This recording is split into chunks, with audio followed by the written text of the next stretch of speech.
At magluluto nga tayo ngayon mga idol ng ginisang galunggong na may hipon. At ginisa ko na nga ang sibuyas at bawang.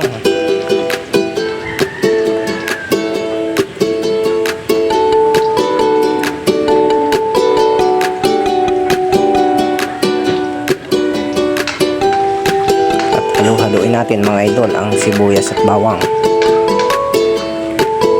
At lagyan na rin natin ito mga idol ng kamatis. Ayan, pulang pula ang kamatis.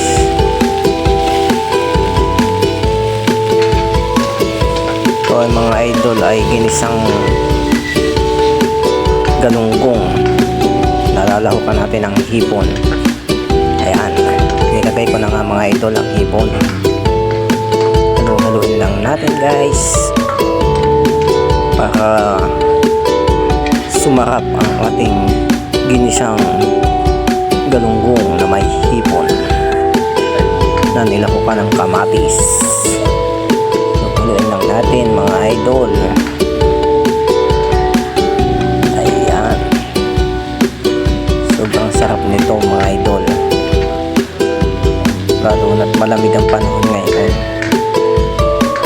Ayan,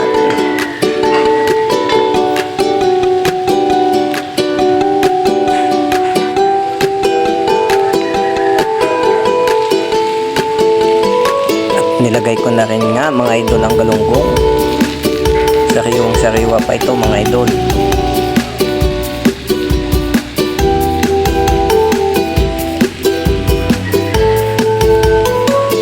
One-fourth lang po mga idol itong ating galunggong na ito na binili ko kanina sa palengke. Haluin lang natin mga idol. Haluin lang natin. Ayan, para sumarap at swabing-swabe ang ating ginisang galunggong na may hipon. Ayan ang mga ito, lagyan natin ng tubig at sabawan na natin ang ating ginisang galunggong na may hipon. Napakasarap nito talaga mga idol.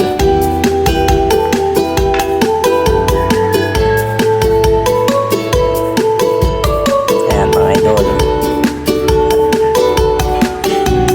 dagdagan pa natin ng konting sabaw. Masarap ang madaming sabaw. At lagyan din natin ng malunggay para solve na solve ang sabaw. Ayan mga idol, nilahukan ko yan ng malunggay. Napakasarap, swabing swabe, may hipon pa.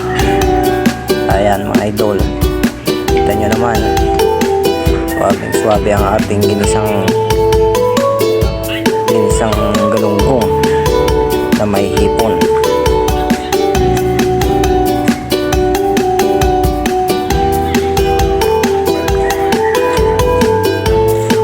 At ayan na mga idol, luto na ang ating sinabawang hipon na may galunggong.